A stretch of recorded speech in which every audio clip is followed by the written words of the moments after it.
Do you? Money. Eat your breakfast.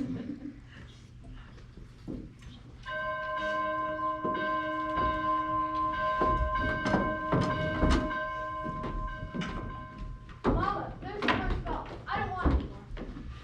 I gotta hurry. Walk fast, but you don't have to run. Molly, pull your pants up at the knee. Stand up straight, Emily. Tell Miss Foster I send her my best congratulations. Can you remember that? Yes, You Mom. look real nice, Rebecca. Pick up your feet.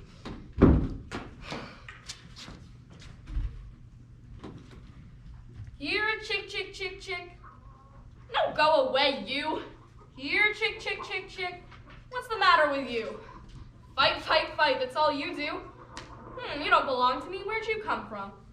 Oh, don't be so scared. Nobody's going to hurt you. Morning, Myrtle. How's your cold? Well, I still get that tickling feeling in my throat. Told Charles I don't know if I'd go to choir practice tonight. Wouldn't be any use. Have you tried singing over your voice? Yes, but somehow I can't do that and stay on key. I thought while I'd resting myself, I'd string some of these beans. Here, let me help you. Beans have been good this year. I've decided to put up 40 quarts if it kills me. Children say they hate them, but I notice they get them down all winter. Now, Myrtle, I've got to tell you something. Because I don't tell somebody, I'm going to burst. Why, Julia Gibbs. Here, give me some more of those beans. Myrtle, did one of those second-hand furniture men from Boston come to see you last Friday? No. Well, he called on me. First, I thought he was a patient wanting to see Doc Gibbs. Then he wormed his way into my parlor, and Myrtle Webb, he offered me $350 for Grandmother Wentworth's high boys. I'm sitting here. Why, Julia Gibbs? He did. That old thing. Why, it was so big and I didn't know where to put it. I almost gave it to Cousin Hester Wilcox. Well, you're going to take it, aren't you? I don't know. $350 and you don't know? What's come over you? Well, if I could get the doctor to take the money and go away someplace on a real trip, I'd sell it like that. How does the doctor feel about it? You know, Myrtle, it's always been the dream of my life to see Paris, France. It sounds crazy, I suppose, but for years I've been promising myself that if we ever had the chance. How does he feel about it? Well, I did beat about the bush a little, and I said that if I got a legacy, that's the way I put it, I'd make him take me somewhere. Oh, but you know how he is. I haven't heard a serious word out of him since I've known him. No, he said, it might make him discontented with Grover's Corner to go traipsing about Europe. Better leave well enough alone, he says. Every 2 years he makes a trip down to the battlefields of the Civil War, and that's enough treat for anybody, he says. Well, Mr. Webb just admires the way the doctor knows everything about the Civil War. He's got a good enough mind to give up Napoleon and move over to the Civil War if he could. Only Dr. Gibbs making him, being the greatest expert in town, just makes him despair. It's a fact. Dr. Gibbs is never so happy as when he's at Antietam or Gettysburg. Why, the hours I've spent walking over those hills, pacing all out, stopping at every bush, like we were going to buy it. Well, if that second-hand man's really serious about buying it, Julia, you sell it. Then you get to see Paris, France, all right? Just keep dropping hints from time to time. That's why I got to see the Atlantic Ocean, you know. Oh, I'm sorry I mentioned it. Only it seems to me that once in your life, you ought to see a place where they don't talk in English and they don't even want to. Thank you, ladies. Thank you very much. Now, we're going to skip a few hours, but first, want some more information about our town. More of a scientific account. You know what I mean? So I've called in my friend, Professor Willard of our state university, to sketch in a few details for us. Is Professor Willard here? May I introduce Professor Willard of our state university. Thank you very much, Professor, but unfortunately our time is limited. Grover's Corners. Let me see. Grover's Corners lies in the old Pleistocene granite of the Appalachian Range. It's some of the oldest in the world, I may say. We're very proud of that. A shelf of Devonian basalt crosses it with the vestiges of the Mesozoic shale and some sandstone outcroppings.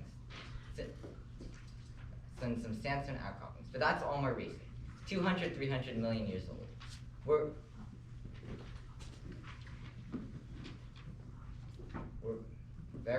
some highly interesting fossils have been found. I may say unique fossils. They can be seen at the museum at our university at any time. That is at any reasonable time. Shall I read some Professor Gruber's notes on meteorological situation, mean precipitation, etc.? Unfortunately, we won't have time for that, Professor. How about a brief history on the history of man here? Anthropological data. Early Amerindian stock and Cotahuachi tribes. No evidence before the 10th century of this era. Now entirely disappeared.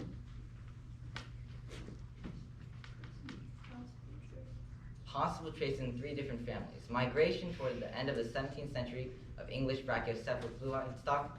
Since then, some style Mediterranean. And the population, Professor? Within the town limits, 2,640. Just a moment, Professor. Oh yes, indeed. The population at the moment is 2,642. The postal district brings in 400 more, making a total of 3,149. Birth rates constant by Macpherson's gauge, 6.032. Thank you very much, Professor. I'm sure we are all very much obliged. Not at all, sir, not at all. Thank you again. Now, the social and political report, Mr. Webb. Oh, Mr. Webb? He'll be here in a minute. He just cut his hand when he's eating an apple. Thank you, Mrs. Webb. Charles, everybody's waiting. Mr. Webb is the editor and publisher of the Grover's Corner Sentinel. That's our local paper, you know.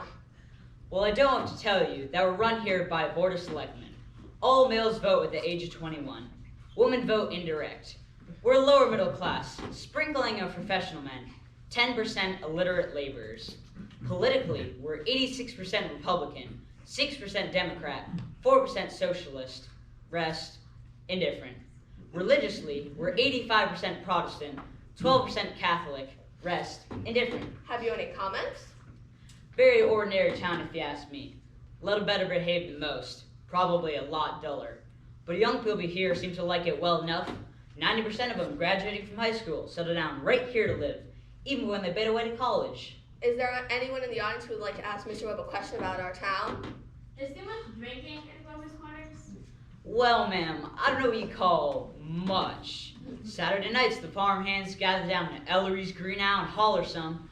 We got one or two town drunks, but they always have remorses every time an evangelist comes to town. No, ma'am, I'd say liquor ain't a regular thing in the home here, except in the medicine chest. Right good for a snake bite, you know. Always was. Is there no one in the town aware of? What were you saying? Come forward where we can all hear you. Is there no one in the town aware of social injustice and industrial inequality? Oh, yes, everybody is. Something terrible. Seems like they spend their time talking about who's rich and who's poor. Then why don't you do something about it? Well, I don't know. I guess we're searching like everybody else for a way the diligent and sensible can rise to the top and the lazy and quarrelsome can sink to the bottom. But it ain't easy to find. Meanwhile, we do all we can to help those that can't help themselves, and those that can, we leave alone. Are there any other questions? Oh, Mr. Webb, is there any culture or love of beauty in Grover's Corners?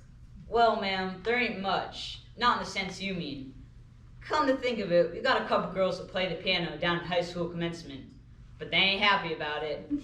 No, ma'am, there isn't much culture, but maybe this is a place to tell you. They've got a lot of pleasures of a kind here. We like the sun coming up in the morning, and we all notice a great deal about the birds. Yes, we pay a lot of attention to them. And we watch the change of the seasons. Everybody knows them.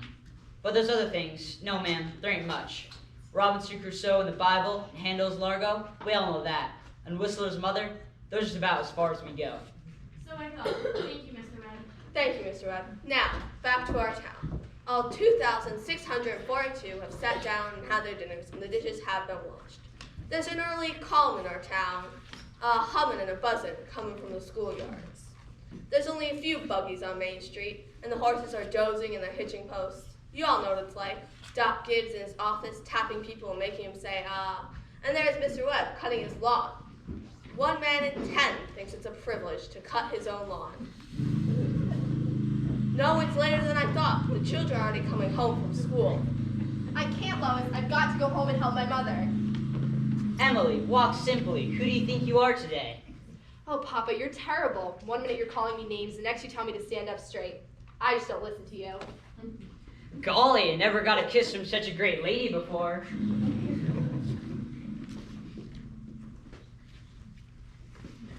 Excuse me, Mrs. Forrest.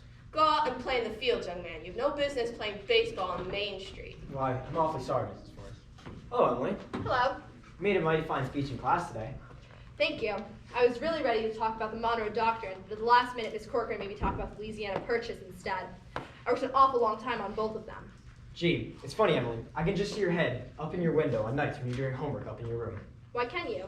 Yeah, you certainly do stick to it. I don't see how you can sit still for that long. I mean, I guess you like school.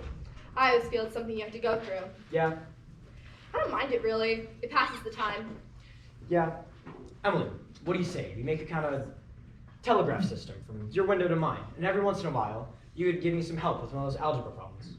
I don't mean the answers, not the answers, of course. Just a little hint. Oh, I guess hints are allowed. Well, if you ever need help, just whistle to me and I'll give you some hints. You're just naturally bright, I guess. I just figure it's the way a person's born. Yeah, but you see, I want to be a farmer on Uncle Luke's farm. And he says that whenever I'm ready, I can come over and work. And if I'm any good at it, I can gradually have it. You mean the house and everything? Yeah, well, I better get going off to the baseball fields. So long, Emily. So long, George. Emily, come help me string these beans for the winter. George Gibbs let himself have a real conversation, didn't he? How old would George be? I don't know. Well, let's see, he must be almost 16. Mama, I made a speech in class today and I was very good. You must recite it to your father at supper then. What was it about? The Louisiana Purchase, like silk off a spool. I want to make speeches all my life. Try to get those beans a little big if you can, dear. Mama, will you answer me a question serious? Seriously, dear, not serious. Seriously, will you? Of course I will. Mama, am I good looking? Of course you are. All my children have got good features. I'd be ashamed if they hadn't. No, Mama, that's not what I mean. What I mean is, am I pretty? Yes, you have a nice, young, pretty face. I never heard of such foolishness. Oh, Mama, you never tell us the truth about anything. I am telling you the truth. Were you pretty? Yes, I was, if I do say so. I was the prettiest girl in town next to Mammy Cartwright. But, Mama, you gotta say something about me. Am I pretty enough? Am I pretty enough to get people interested in me? Emily, now stop it. You make me tired. You're pretty enough for all normal purposes. Come along now, and bring that bowl with you. Oh, Mama, you're no help at all. Thank you very much.